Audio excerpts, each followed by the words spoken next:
Fun Boy 3 there with the lunatics have taken over the asylum. Well, it's the Fun Boy 2 in the BBC Outside Broadcast van right now, folks. I'm Adam. Hey, I'm Joe. I don't like the insinuative qualities of that first choice of our first record for our big return. Inferring that we're lunatics. Right, yeah. But they're quite organised lunatics. Hey, man. Good to see you. Good to see you. Haven't been on the air with Joe for 6 months. More. 7 months, maybe? I know. Since before Christmas 2010. I basically haven't seen you. You've been working on your film. Yeah. And you're in the edit right now, is that right? Yeah. And we're cutting at the moment. Yeah. Cutting, scratching. And it's weird because you finished principal photography. When I said yeah like that was like a... That was like a joke. Like a joke. I just want to make that clear. That's not I haven't started talking like that now. Yes, it is. You hang out with Prince I might William. too soon. You love Prince William. So what I'm a little bit confused about, right, with this whole film that you've done and everything, is when do we shoot my stuff? Later. With Jules Holland? A lot later. Because, like, I understood that principal photography had finished. No, it's part of a new process. Oh. It's like 3D. It's like a step forward from 3D, but it means there's certain elements you don't actually film. Because I've got to... Like, for years. Sure. For years later. Oh, I see. Because I assumed, like, you know, because you're making a film, I assumed I'd have quite a big part in the film, because I'm an actor. I don't know if you know. I was in The Persuasionists. Won a couple of BAFTAs. And... No, I saw that. Yeah. So I was just a little confused when... But it's all happening later. It's later, yeah. Later. Yeah, so just hang on in there. Thanks, man. But it's great to be back, listeners. And thanks for tuning in to our special Sunset Show, the first of 3 shows coming to you live from Glastonbury, which is a big festival in Somerset. Massive festival. 5th time I've been here, 4th time for Cornballs. Yeah. And it's probably the most exciting one so far, I would say, because the atmosphere is electric out there. Yeah. I'm sure if you've been listening to coverage on Six Music this afternoon, you will have heard all the DJs commenting on the fact that it's unusually rammed out there. A lot of semi-naked, attractive young people wandering around with not enough sun protection on. It's really baking hot. It's going to get hotter and hotter throughout the weekend. How are you smelling? I'm smelling all right, but I'm a little bit sticky from suntan lotion. I don't like the process of putting that stuff on. Do you not? Do you use the squirt or the spread? I love the spread. The spread. Are we still talking about suntan lotion? I like to spray. You like to spray? Yeah. I like a thin mist. I like to spray the mist in the air and then walk into it. I'm like thinking a lady of moistening my bed sheets tonight with suntan lotion, so I don't have to apply it in the morning. That's a good idea. Every time I rolled over in bed, it would just distribute itself around my cracks and nannies. That's how I do it with my face. I squirt a lot of it into the pillow and then rub my face in the pillow. That's the best way to do it. It saves time. If I don't have a pillow, I'll do it with a woman. Forgive us for stating the obvious. You'll do what? You've never done that? Like, if a woman is too busy to actually apply the suntan lotion to you, you just pour it on her and then rub yourself on her. It works either way around. It doesn't have to be a man with a woman. Hey, listeners, serious warning before we go any further. This programme contains weak language from the outset, as well as lasers, strobes, and explicit full frontal nudity. So you should be warned. You can also watch us, if you want to, at bbc.co.uk/Glastonbury. There are 3 quite intimidating full-colour webcams here that Adam and I aren't particularly happy about. Just waving to the webcams now. You know, this is supposed to be radio. You're not supposed to be able to see what we actually look like. Exactly. Where's my hat, mate? James, could you pass my hat? I bought a new hat. Pass his hat. It's James Mates. Look, can you see my hat, webcam viewers? I bought that. It's like a cowboy hat, Australian-style cowboy hat that I bought in the main drag because the sun was beating down so heavily on my face and head. And I bought it, and it's been sort of pre-burned. Singed. As if I'd been running through the bush while it was on fire, chasing dingoes. Chasing the dingoes? Yes, the dingoes that got away, and I had to run through, but suddenly the bush caught on fire. I had my hattie on, and it got a little singed. You can text us too on 64046. Texts are charged at your standard message rate. We've got all sorts of great music coming up, including lots of live stuff from today. And we'll start with a little chunk of live stuff from Phoenix. What's this track called? This one is called Armistice. Well, remember. Yes. I was going to say Asti Spumanti. Here's Phoenix. That is Phoenix. They are from France, a French band. I don't know if you know. They don't sing with a French accent, though, which I find a little bit disappointing. Do you know what I mean? It is disappointing, isn't it? You expect the French to be heavily French at all times. What's the point in being French if you don't really put your Frenchness out there up front? If you don't use your outrageous French accent at every Same if you're Australian. available opportunity. Now, we're just working our way through a couple of technical issues here in the van. I seem to be... Yeah, okay, good. So, folks, we should launch a little Textination for this Glastonbury show. Why not? Yeah, be a good chance to hear that jingle after a long time. We haven't heard that jingle for a while, have we? That jingle's like some kind of Manchurian candidate, activation code for members of Black Squadron out there, for instance. Yes. Exactly, it'll snap everybody back into the swing of things. Me, for a start. Let's fire it off, then. Textination. Textination. What if I don't want to? Textination. But I'm using email. Is that a problem? It doesn't matter. Text. So it's very sunny here, listeners. I don't know whether anyone's made that clear. Any other DJs have made it clear that it's very, very sunny here. And every year everyone moans about the rain. Everyone's weather obsessed. Finally, after what, 10 years, 11 years? Something like that. It's sort of like the perfect Glastonbury. It's going to be sunny for the whole weekend. And people kind of don't know what to do. It's as if it's raining very heavily. Like when it's raining heavily, shelter is at premium. Is that the right way to put it? Yeah. Now shade is the thing that everyone's desperate to get into. Exactly. And it's unbelievably hot everywhere you go, and there's no real place to escape from it. I'm surprised that not more people have got paddling pools. I only saw one. Are you? Yeah. Would you bring a paddling pool? Sure, I was considering... How would you fill it up? Well, you bring the water, obviously. You bring the gallons and gallons of water? Yeah, you'd have to drive a truck. Yeah, or do you just run a hose from your house? Exactly. A long hose.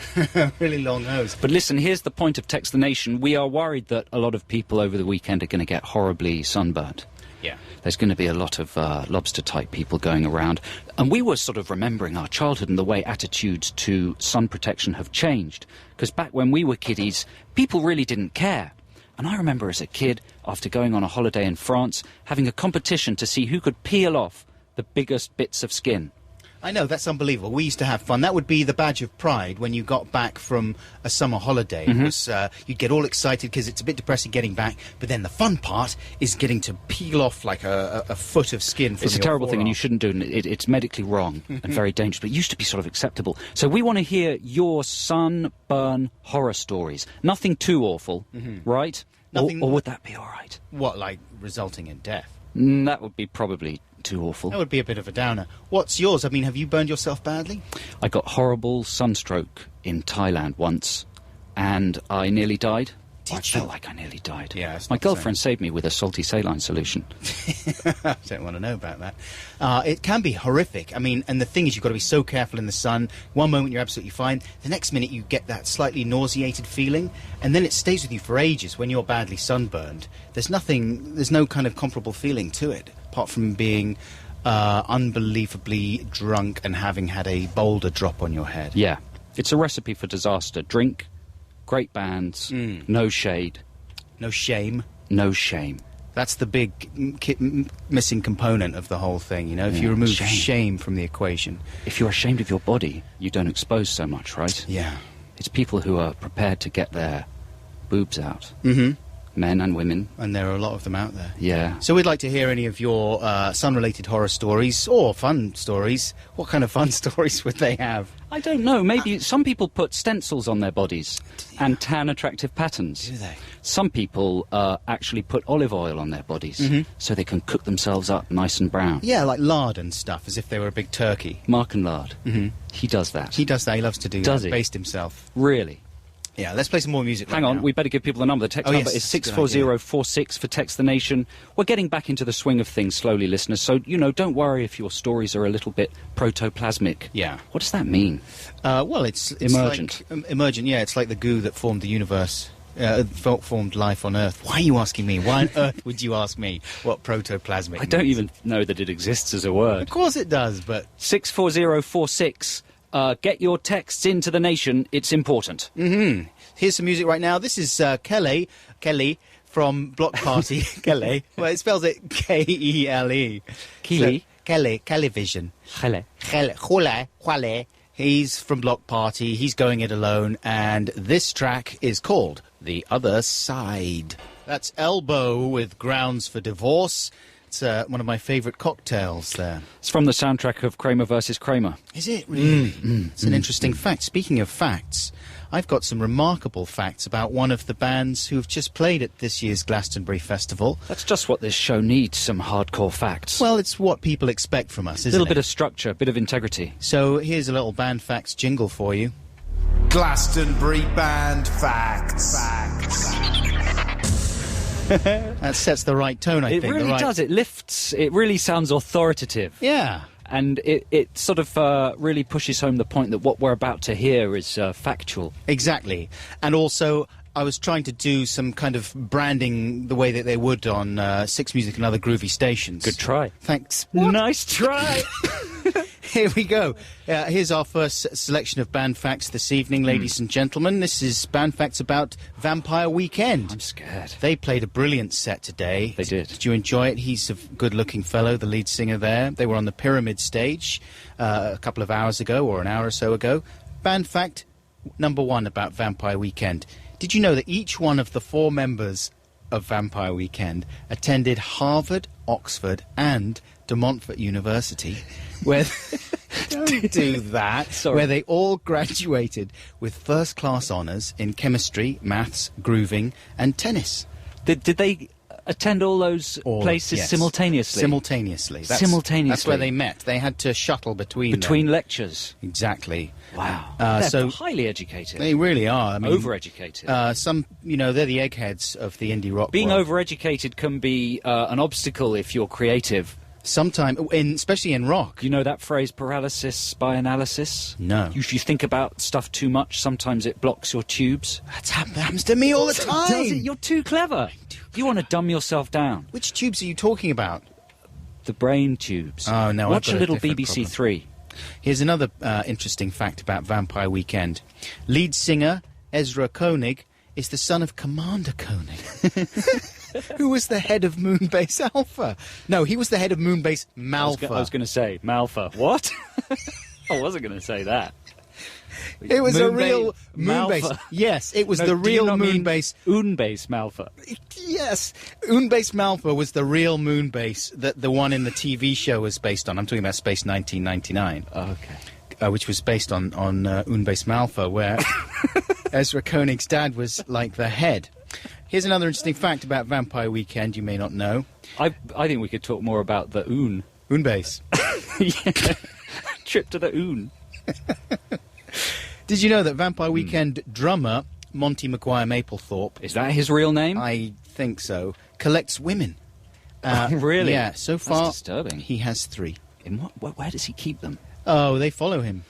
Are they alive? They're all right? Yeah, they're all fine. It's not in a sort of a Buffalo Bill kind of a way. Listen, man, he wouldn't collect women if they were just dead. And That's not such a startling fact. I mean, he's a rock star. Most of them are in it for women. Yeah, that's true. But he's got 3. That's good, man. I mean, that's more than most people. Do they get on together? No, they have to be kept apart. They get on very badly. They're very jealous of each other. They're not happy with the situation. It's really changing my But attitude. Monty loves to collect women, so what's he? He wants to have them around. He keeps them in cabinets. Peter did you know? Final Vampire Weekend band fact. I did know this. Peter Gabriel attends every show that the band play, and he points to himself when they mention his name in the song Cape Cod Kwasa Kwasa. Do you know that song? No. It feels so unnatural, Peter Gabriel too. Wow. They mention his name. He goes to every show. Really? And Just when to get a little ego hit? Right. And he pops his head above the crowd. In the wings or in the crowd? Right in the middle of the crowd. Is he? And he points at himself like, me, they're singing about me. If he can't make it to a show, the band are legally obliged to replace his name with that of Terry Alderton. It feels so unnatural, Terry Alderton too. Is he there? He can't make it now. Really? He's busy. Is he? Yeah. Well, those were astonishing facts. Well done. Where do you get your facts? I look them up. On the internet? Yeah, it's Or do you go to the British Library? some of them I start off on the internet, and then I go to verify them at the British Library. At the British Library. Well done. Thank you. And Thank goodness. They're verified as well by independent authorities. Yeah. Thanks. We'll have some more later on in the programme. Good stuff. We're going to have a little bit of music. We're Adam and Joe, by the way. This is BBC Six Music coming to you live from the what is it called? It's called Glastonbury, Joe. The Glastonbury Festival now, 2010. There was a fellow playing earlier at the Park stage, which is the nicest. Most people agree that it's the nicest stage. You did a very camp thing with your shoulder when What you did I said do? Nicest. Like, Yeah. yeah. Like the guy in Beverly Hills Cop. Most people, they agree it's the nicest stage. Nice. You want a little lemon twist? Not sexy as animal. It's a nice stage. Look at that. Oh, who's that guy on the stage? Steve Mason. It is a lovely stage, though, isn't it? It's sort of removed from the hurly-burly and brouhaha. Mm-hmm. It's peaceful and placid. I like brouhaha. It's a little bit cooler. I don't In fact, we're going to play the track that Adam was talking about after the news, because the news is more important than trivial music. Did I say who we're going to play, though, after the news? It's going to be Steve Mahon. Cool. Steve Mahon and his giant Mahon. So stay tuned. Yeah, he's going to be playing an old beta band track. But first, here is the news. Wow, Steve Mason's really switched up his style. He's sounding much more upbeat these days. He's sounding a lot like MIA. Yeah, that was the new one from MIA, obviously. That was XXXO. We're going to play Steve Mason in a couple of songs' time. But right now we are crossing live to Rodrigo, our man on the spot, just at the Park stage, where a couple of special guests have just taken the stage. There's been rumours all weekend about, well, it's not the weekend yet, is it? It's just Friday. But all week there have been rumours about who the special guests this weekend will be. A lot of people were saying Bowie at one stage. Was a surprise. But I don't think it is Bowie. Rodrigo, are you there? Yes, I am. Hello. How you doing? Hello, Rodrigo. Hi there. Describe to us what you can see. I can see a man with a white T-shirt and a bandana playing on a piano. I believe his name is Tom York, and the track's called The Eraser. Wow, when you described him there, I thought it was Axl Rose. And I was really excited. Anyway, Tom York, that's okay. Who's up there with him, Rodrigo? Is he on his own? He's on his own right now, but I have to say there's a couple of guitars lying about in the background that look like they're probably going to get used. The Proclaimers.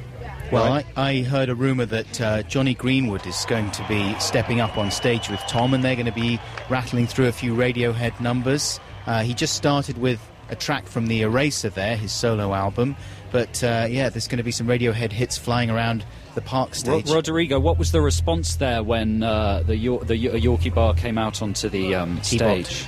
The Yorkie Bar, I haven't heard that one. Incredible, actually. I mean, the crowd was slowly building up, but now the Park sort of field is completely full. I can even see Ed O'Brien and Nigel Godrich, of course, floating about. They're all watching. Everyone's kind of standing stock still, kind of in shock. Yeah. So Sexy shock. And did people know, was the buzz around the festival site that it was going to be Tom York, or people genuinely had no clue? there was definitely a bit of talk around today. York talk. But I did see a lot of excitable people kind Yorkie of running over here, asking who's the special guest, who's the special guest. So I think it was just rumours rather than fact. Was it children going, who's the special guest? Who's the special? I'm the special guest. With their dad. No. What are you talking I don't know what I'm talking about. Rodrigo and I are very confused. I got tired. Listen, Rodrigo, this is a major event. Do you think it would be acceptable? Because I'd like to see this. Would it be all right for Six Music just to drop off air while we came and joined you and watched? Please do, yeah. Is come that on, okay? watch. How long would it take us to run over to the park stage? Can we just do from where we are? swapsies? About 20 minutes, yeah, fine.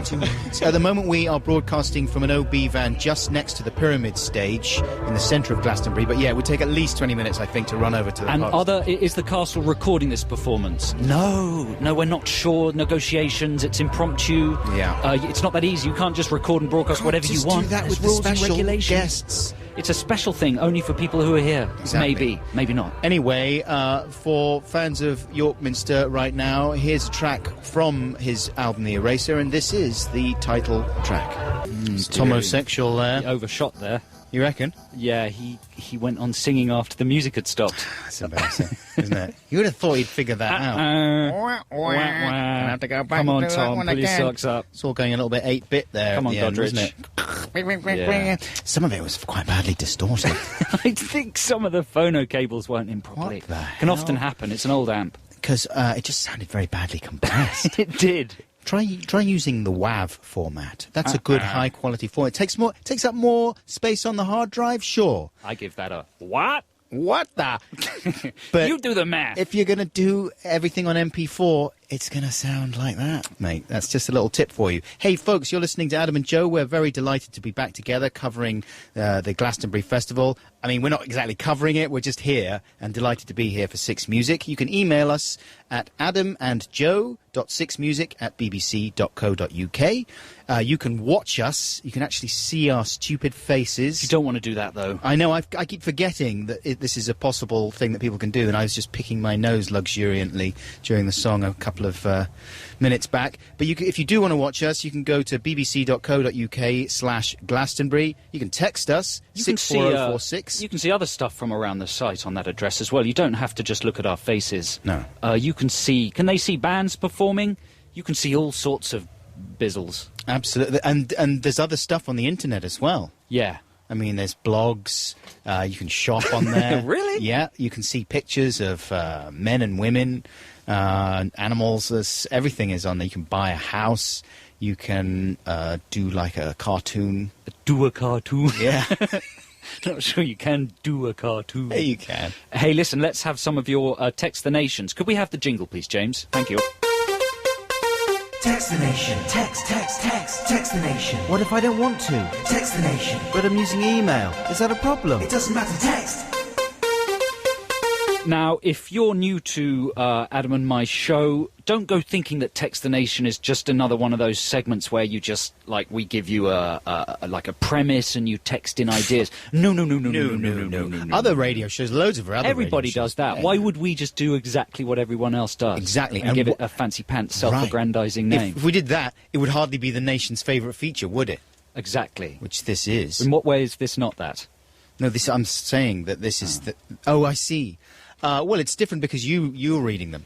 And because it's of national importance. Exactly. So we were asking... It was a fairly vague one as well. We were asking about... It's very specific. It's sunburn horror, sun horror, the horror of the sun. It's a beautiful, life-giving orb, but it's also a huge ball of satanic fury looming in the sky above us. You know who would know about all this, mate? Who, mate? Empire of the Sun. They know all about the sun. Yeah, they're playing later on. They certainly do. Yeah, da-da. Just read some of the things. So we were asking you about your terrible sunburn traumas. Here is one. Oh, no. This person hasn't put their name there. Just make a name up. Terry Turnips. He says, I burnt my nose once on holiday. It peeled off in one piece, and so I posted it to my mum. Oh. It was amazing. The whole nose? No, I assume just a perfect sort of sculptural form of the nose. But then he put it in the post to his mum. What the heck That's a loving thing for a son to do. You reckon? Every mum dreams of receiving a scab from their It wasn't son. a scab. It was a nose-shaped piece of skin. A shard of skin. I think that's beautiful and touching. Nose-shaped. Oh, I see. But if it had sort of hardened to the extent that he could remove the whole thing... Like a moulded... I doubt it had hardened. It was sort of like a beautiful... I'm imagining a kind of Groucho Marx plastic nose being plucked off now, with a moustache beneath. Yeah, you could attach it to a pair of plastic sunglasses. OK, next one. When I got badly sunburned in Spain, my mum put me in a bath of natural strawberry yoghurt. I repeat, a bath of natural strawberry yoghurt, as she had, inverted commas, read somewhere that that's the best way to treat it. It took 30-plus pots. Wow. That's cool, don't you think? Really cool. Delicious. I mean, tasty and a lovely soothing balm. I don't like yoghurt, though. You'd be happy with that, You don't have to eat it. No, but you wouldn't want to lie in it. You don't want to lie in a substance that you don't like. That's a whole other subject. What, you think you might? Why not? You're not tasting it just because you don't like the taste of it. You don't want to lie in it. Why would you want to lie in something I'd be perfectly happy. You? I hate marzipan. I'd be perfectly happy to have a bath of marzipan. It's not practical anyway. It's not the kind of substance that you could bathe in. I don't want to bathe in yoghurt. Okay. When I went to Greece, my mate Tammy got sunburn on her back so bad that it came up in blisters. It was like reading a novel in Braille. What? I got the job of rubbing in the after sun. It still gives me nightmares. Ugh. What if it did actually say something in Braille? Would that be spooky if there was a message? Yeah. What would it say? Try using sun cream. Yeah. That would be the message direct from the sun. So if you've got better stories than that, we're only going to read out the most extraordinary and amazing stories. Please don't lie. That would be betraying the nation. do text us on the text number, which is 64046, and we'll have some more Textinations in a little bit. Now, back to Steve Mason playing earlier on the Park stage. Here is Dr. Baker. Oh, wait. Was she a great big fat person? That was Neil Young. With Harvest Moon there from his album of the same name. Adam and Joe here on BBC Six Music, and we're at Glastonbury. Yes, Glastonbury is a major meeting of young people from around the country to discuss the topical issues of the day in song. And to experiment with new fashions. Yes. New ways of thinking. Various resolutions will be passed by the young people, resulting in new ways of dressing and new attitudes to society. And all the stars are on site. And the star quotient has been swollen, if I can say that. Really? By the arrival of gorillas. Yes, they've brought simply millions of people with them. They are on the Pyramid stage tonight. They're the big headliners. It's like Stars on 45. Who have they got with them? They got De La Soul.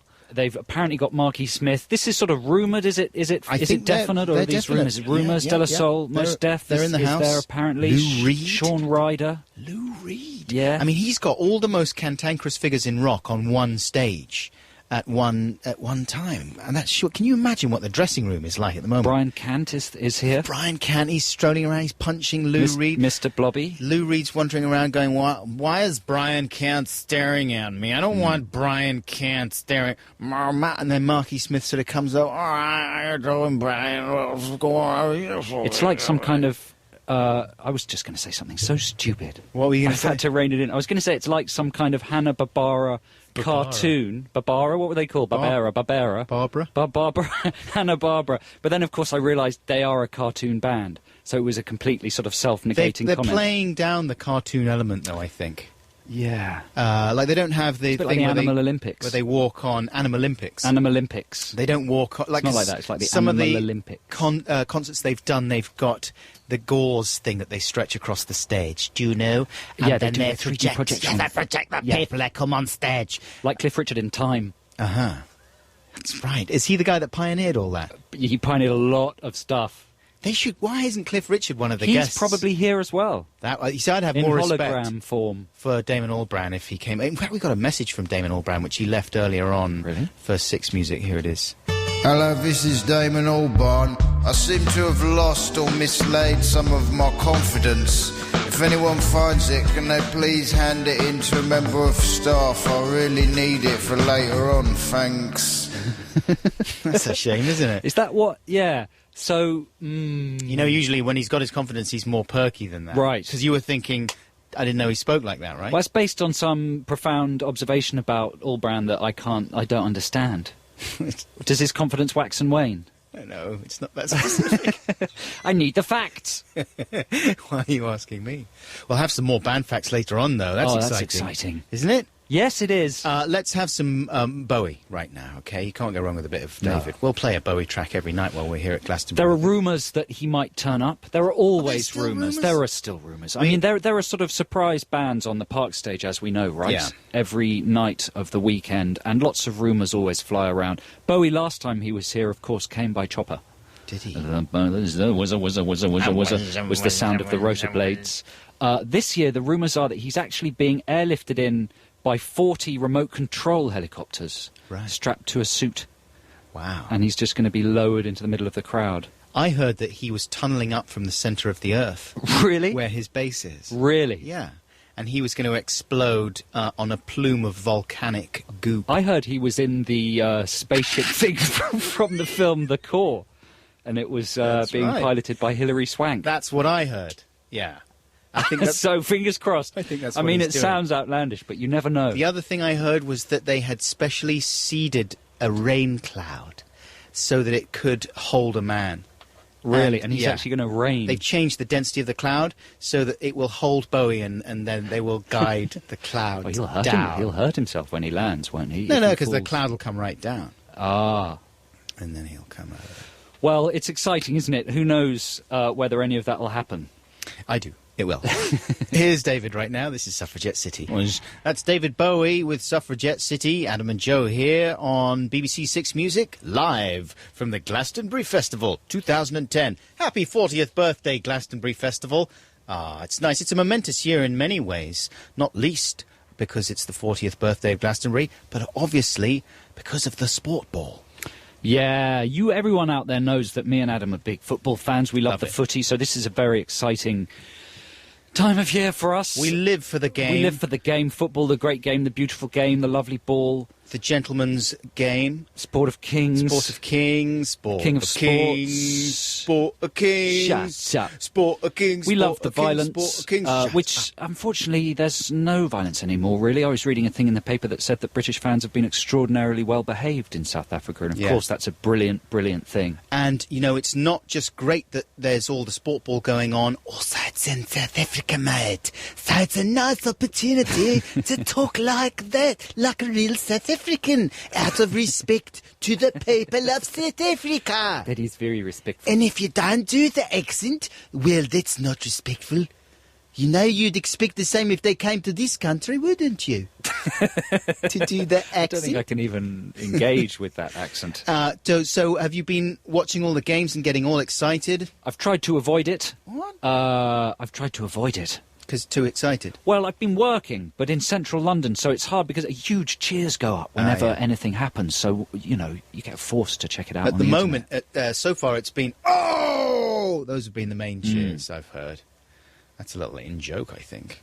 Is it? Yeah, because I think they've been doing badly. Oh, they who, England? Yeah. No, they've been doing all right. Have they? Yeah, they've done one bad one, and now they've done a good one. Sure, I heard they'd done two bad ones. No, they've done one bad one where they done one, then they've done the other one's one in their one. Yeah. Right? And then they've done another one, but they've done a 1-0 one. Ah, that was the good one. So now they got two. Yay! Right, James? The other day... That's good, man. That's good. That's good. Come on. That's the first good game was analysis. 1-0, wasn't it? No, it was 1-1. Only England scored the other one on the other's behalf, right? They put one in for them. Yeah? Yeah, he pushed it in with his... Didn't he? Yeah. With his fist. And then the other one, everyone thought they were going to go out and it was going to be a big stinky winky. But in the end, they done all right. They done a good one. And they done one. Have you watched any... So you haven't watched any of the coverage. The other day I turned the TV on about an hour before the game on Wednesday, the good one that they done. And it was Gary Lineker was on there. He does this sport programme. That's the big chant on the terraces. Sport... What? They done a good one. Yes, England. yes. You done a good one. You done it in the goal.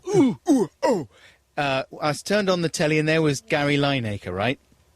And football progs now, it's like the news. It's like they're covering the election or something. It's very serious. Dead serious. And at one point, he said, we're interrupting this programme to bring you some breaking news. And then a news flash came on. Yes. And I was thinking, what the hell's going on? And it was all in like the BBC News graphics and stuff, and it was a lady saying an extremely strong virus has broken out. Symptoms include quickening of the... At this point, I'm thinking, this is real. It's outbreak. What's happening? She says symptoms include quickening of the pulse, a rise in temperature and stress levels, and can result in outbreaks of rage. It's being called England fever. And then they had pictures of flags, and I was totally suckered into it. No. Yeah, and then they cut back to the studio, and Gary said, I think I've got that. Gary. And then they had this thing, like they had a comment from an old football manager. I don't know who it was, like Ron Penalties or whatever. And they'd shot him in a... Like in the olden days, presumably they would have just cut to a studio with like a picture of a ball behind him and he would have said, yeah, the team's doing well, but they need to concentrate on the corners and polish their studs. But this time, they had this guy and they'd shot him in a moodily lit locker room or something, and it was all flash camera work, like he was framed to the extreme right of frame and stuff, and there was lots of impressionistic wipes and fast cuts to like close-up shots of bags and football studs and whatever, and there was piano music playing underneath all his bon mot and words of wisdom and stuff. Here's the kind of thing I'm talking about. I accept that so far the football has gone badly. Rooney hasn't been playing well. I don't know what his problem is, but I would say to him this: come on, Wayne. Kick the ball much better and make it go into the goals. Don't, whatever you do, and I would say this to all the men in the England football gang squad, do not let the enemy team get the ball and kick it into our goal, because then they're going to win the game. We can do it, but the football has got to go in their net, because that is netball. Right. That was the kind of thing they had. It was dead serious, you know. It was very That was stirring. inspirational. It was inspirational. Plus, it taught me some basic facts about the game that maybe have been preventing me from enjoying it in the past. Well, man, we are going to be broadcasting on Sunday night after England play Germany. The big game. And it's the big game and all those The fate years. of the nation is on the line. Absolutely. The Britain's pride. Britain's pride. Poor, I'm so glad you battered, brought Britain's pride up. broken Britain. Yes. Stumbling along like a drunk old tramp with one last chance. Yeah. And we can turn it all around, team, is With what just I'm saying. one goal ball net score. Exactly. One punch to the net. Now, here's some more music. This is the Big Pink, and this is a live track, right, Who are the James? Big Pink? I I've never heard of the Big Pink. I think they're from England, and they play... I don't know, so I'm going to make it up. They play rowdy electronic punk.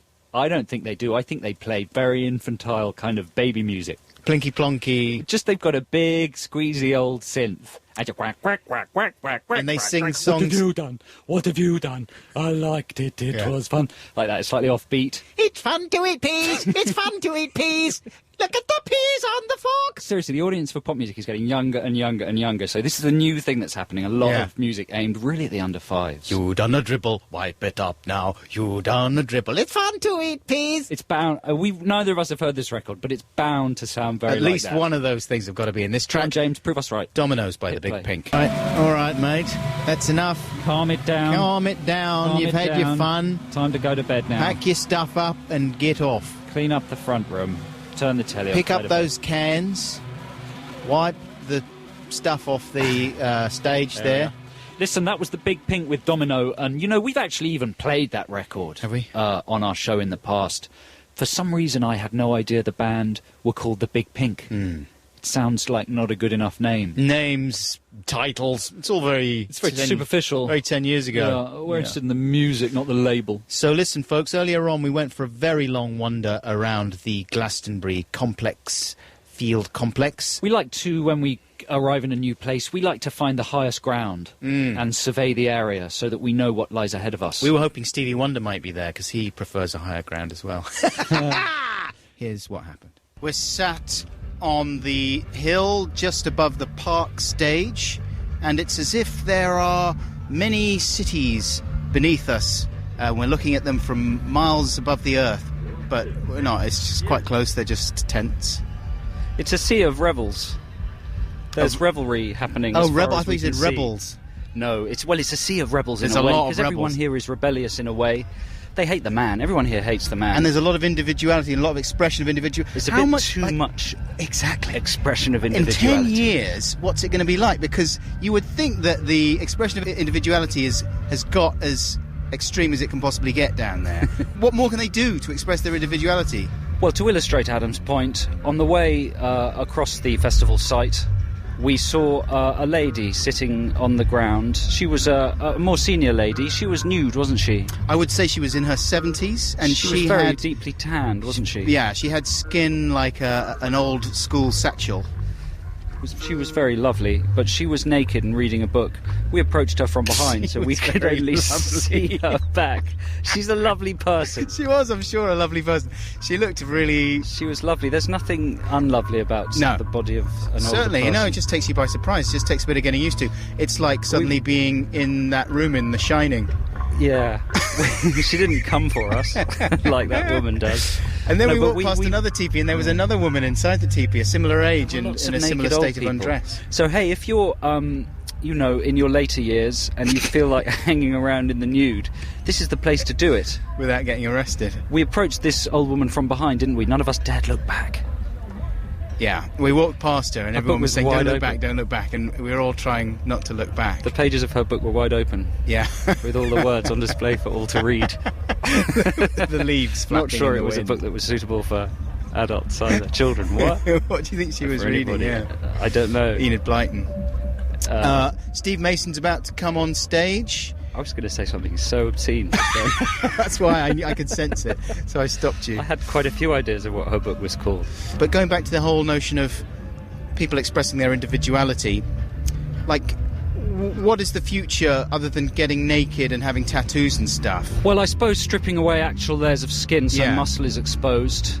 Maybe some sort of cranial removal, like to have your brain exposed, like Ray Liotta in Silence of the Lambs. That'd be pretty individual. You wouldn't find anyone else with that around. That'd be No. a statement, wouldn't it? And what about building onto yourself extra limbs, yeah, absolutely. To be like some sort of Indian god, to have extra robotic limbs. In fact, it's disappointing that nobody has. I think it's, everyone's being very conformist. Because you could have surgical staples in your skull. You could staple all kinds of things. It's the kind of thing that you expect to see in the mutoid waste zone, Shangri-La area. Yeah. Because down there it's like end of year show at art school or something. The Mutoid Waste Company, they've been around for decades, and they're brilliant. They have dinosaur trucks. Yeah, they do, don't they? They are pursuing the Mad Max ethic. It's like Tank Girl, but now. So listen, there's an extraordinary view here. We can see tents as far as the eye can view. We can see all of the main stages, which are going to be the scene of many great concerts. Yeah, over the next few nights, yeah, concerts. That's what the point of this thing is, isn't it? Yeah. What's your favourite concert that you're looking forward to most? The Royal Philharmonic.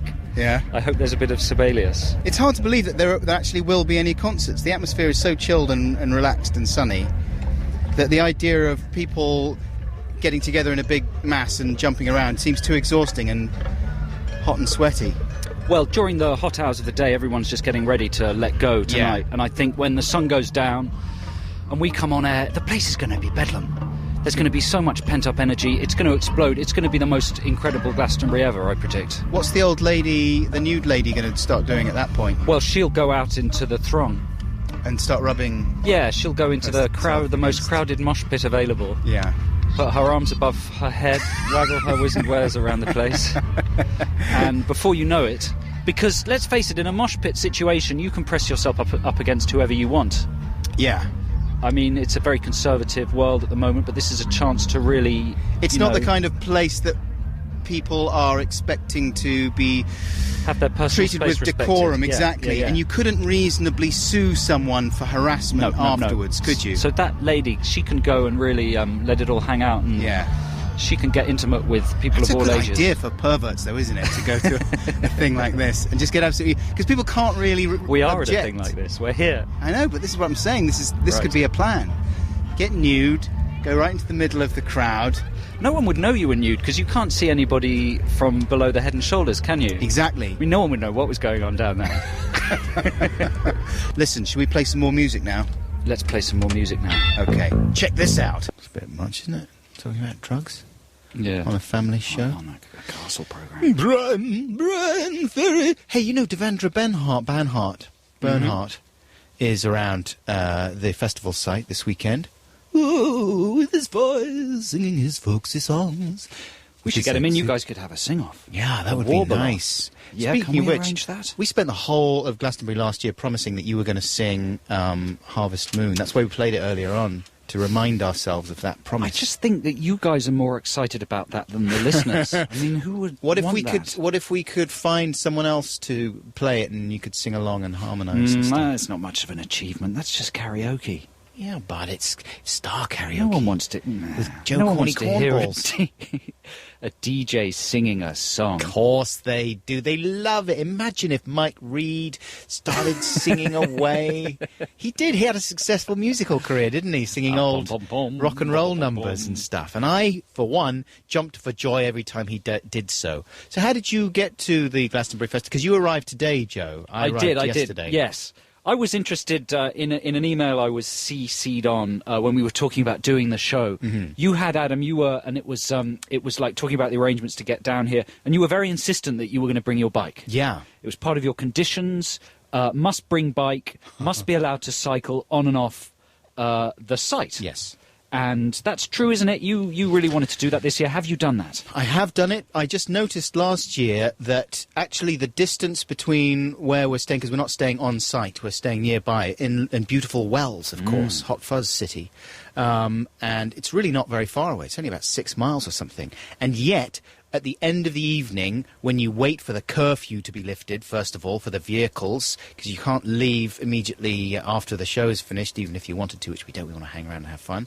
But there's a curfew, and after that's been lifted, then you get on the BBC bus. Then it takes about an hour to actually get off the site. Then it takes another hour to actually get into Wales, even though it's like 5 miles away or something. So I thought, stuff that. I'm going to get my bike, and I'll be able just to get there in half an hour. It's not a very... you don't see a lot of bicycles around. No. I wonder why. It's quite a rugged terrain. It's unspeakably hilly. I forgot that about Somerset. Between Wells and the site. Yeah. I mean, it's crazy sort of up and down hills. At one point, I just had to get off my bike and push it up an incredibly steep hill for 15 minutes today. I thought I was going to have a massive coronary. But it was a beautiful day, and I was really glad that I did it, because I was cycling through some wonderful countryside.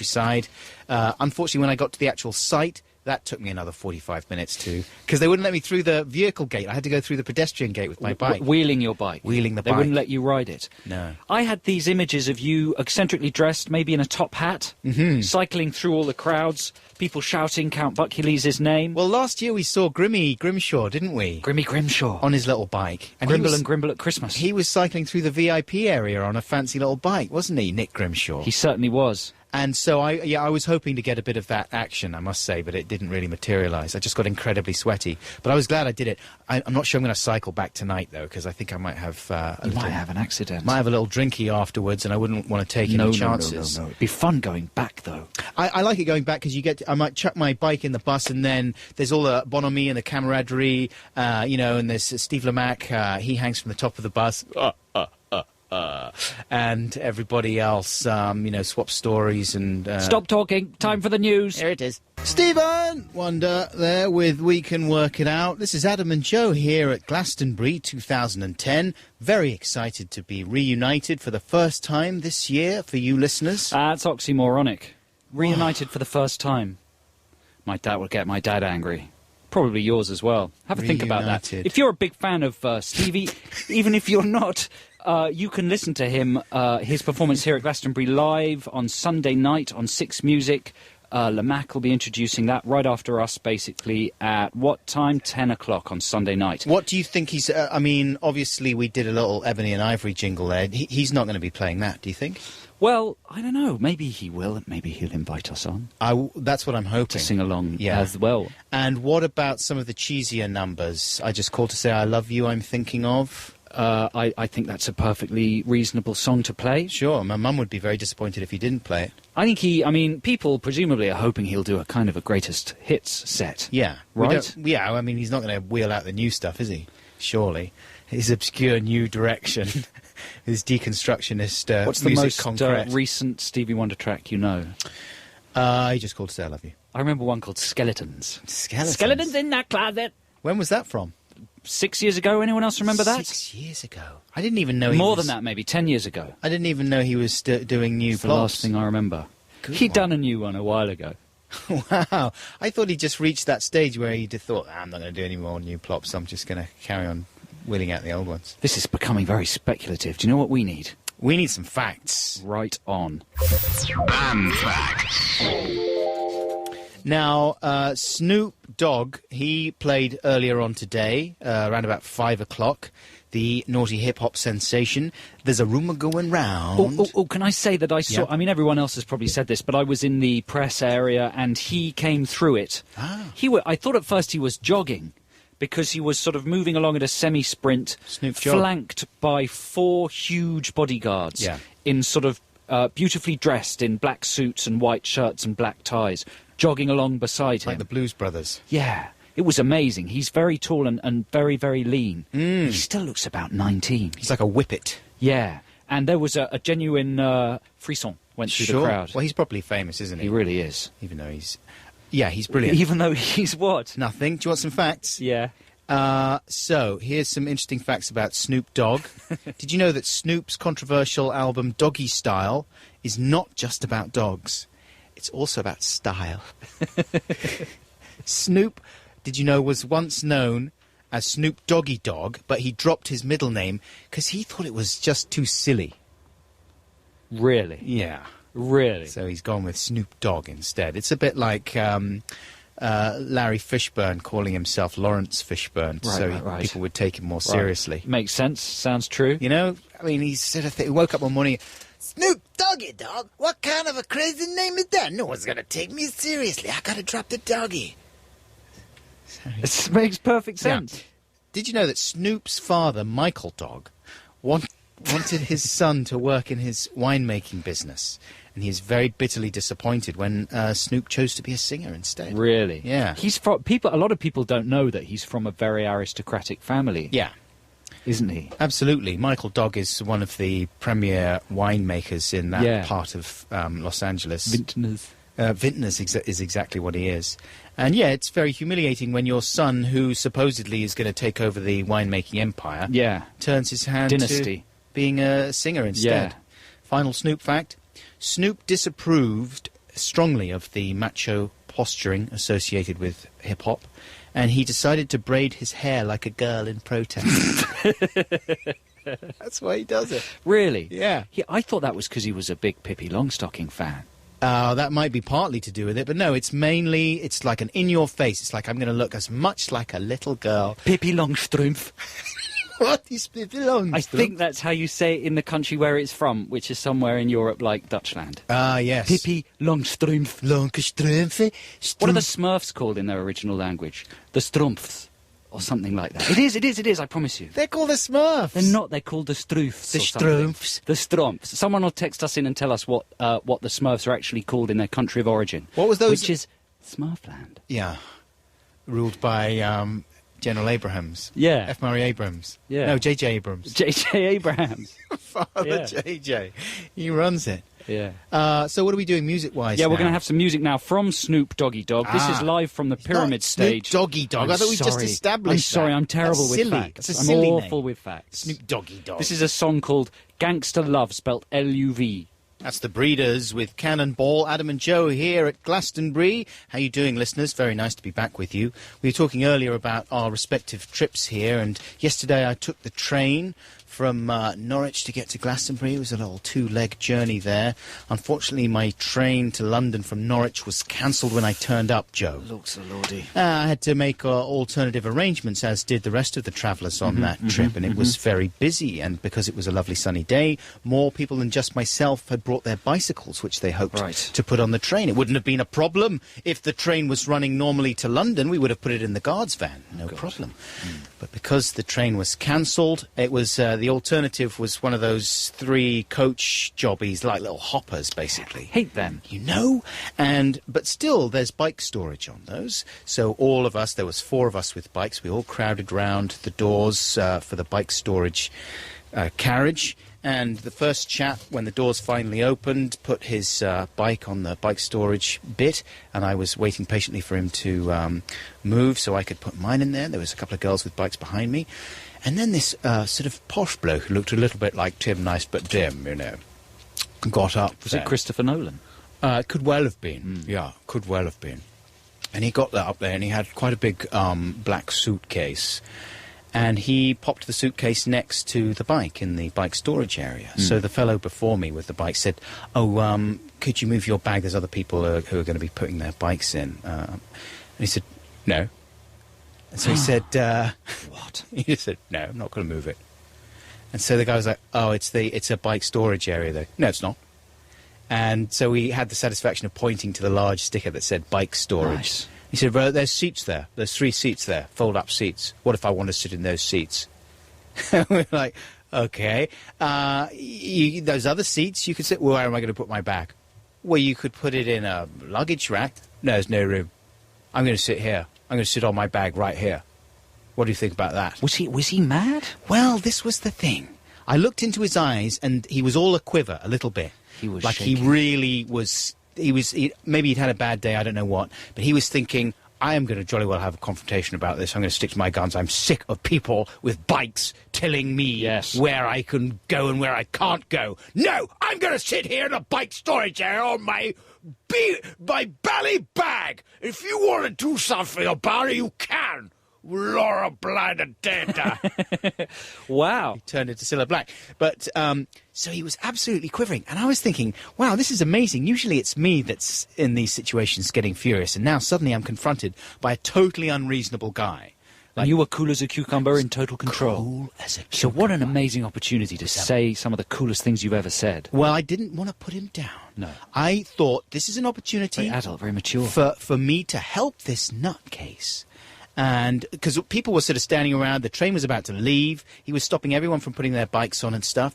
An old lady said, "It sounds like you're being very unreasonable. What are you doing there?" And he said, "Who are you?" to this old woman. I was like, hey, everyone calm down. Now listen, I'm going to help you. You said this? Yeah. I said, I'm going to help you put your bag... You said, hey, everybody calm down. Did you really say that? I may not have said, hey. But I said to him, listen, man, just calm down. Why What are you would have getting been so better? upset? Yeah. Sorry to interrupt. Is if everyone had shouted, but then, like in a movie, you shouted the loudest. Right. Do you know when they do that in films? Or slapped him. Or slap someone. Everybody be quiet! Yeah. And everyone else goes, he's louder than anyone else. We should listen to him. He's like one of the army men from the army recruitment ads. So I'm completely calmed the whole situation down. And I found him a spot for his bag. I mean, I totally humiliated the guy in a way. Treating him like a baby. He needed to be treated like a baby. And in the end, he sort of, like, having been proved completely wrong, and he was totally in the wrong, 100% in this whole situation, he sort of swished past me, and I was expecting maybe an apology or something. But no, he was too furious. There was no question of one. He just sort of said, well, I'm just going to let it lie. And swished past me like that. If you were Noel Edmonds, you would name that man. And then get thrown off the castle. I was wondering what he did, though, because I bet you he had some kind of position of power. He's probably, one of the executives at BP or something. But that's a little topical reference. Yes, nice. And, but then later on I saw him, like, flirting with some attractive women at Ely Station. And it turned out that he was just making friends with them. And I felt like going over and saying, do you realise that man's unbalanced? He sounds like a dude. A mega dude. I think he could be a mega dude. Maybe he was. I think you've misread the situation. I didn't realise. What a story. You're like a nut magnet. Well, I was just wanting to tell the story because usually, as I say, it's the other way around, and this was one of the very rare occasions where I rose above the situation. Here's some music right now from earlier on today, and this is Dizzy the Mighty Rascal with Florence Without Her Machine, and they're covering a Candy Staton track. What was it called? You Got the Love, but they called it You Got the Dirty Love. Now, that final note wouldn't pass muster on the X Factor, would it? That's not really singing, that's more just shouting. Lazy. Florence Without the Machine, Dizzy Rascal there with Candy Staton's Dirty, You Got the... Extraordinary bass vibrating the whole site when Dizzy was on. Oh, yeah. It vibrated our whole little studio here. Mm-hmm. We've got a tiny little studio. It's a bit like the Apollo... What was the number of the Apollo, that movie? 11. Apollo 11. What was the movie, though? 13, wasn't it? Was it? That's the Was one that it? goes wrong. 11 was the first. It's a bit people like in the that, room. our studio, isn't it? Yes, it is, It's exactly. very small, and it's been vibrated heavily in quite an exciting way by Dizzy. Yeah. Well, it's going to be vibrating to the sounds of gorillas soon. Yeah, that's true. It's exciting. How long till they come on? 2 minutes. I wonder what 2 Marky minutes. Smith's going to be doing after the thing. I mean, surely he's... How is he? He did a very good album, didn't he, recently, that got good reviews, didn't he? Fall albums always get good reviews. Do they? No matter what. But they're I like. read a review that said he was particularly on form and he'd got it together and it was kind of like his best stuff for a while. Oh, really? Yeah? Is that not true? I mean, they're all good. Maybe it was an anomalous review. Do you think he'll be all right on stage tonight? Yeah. Yeah? Probably. He'll just wander up and turn down somebody's amps and push over the keyboard player, and It's all that people want. that's all you want. You can hear all the live music here from Glastonbury, all the headline acts, including Gorillaz and Groove Armada, with Gideon Coe, who's coming up any second now, right? It's nice that it's sunny. Yes, he is coming up very shortly. It's nice that he's sunny, but imagine if it was a bit misty. What? The gorillas, the big gorillas in the mist. I like it. And they could have Sigourney Weaver as a special guest. Diane Fossey. What's her name in Avatar, Sigourney? Nerhuta. Nerhutiti. Nerhututu. Ewa, Jake Sully with your smartphone. Listen, folks, we've got to go because it's time for our show to end. Yeah. We'll be back tomorrow evening at 8 o'clock. Thanks for listening. Thank you. We love you. Bye. See you tomorrow.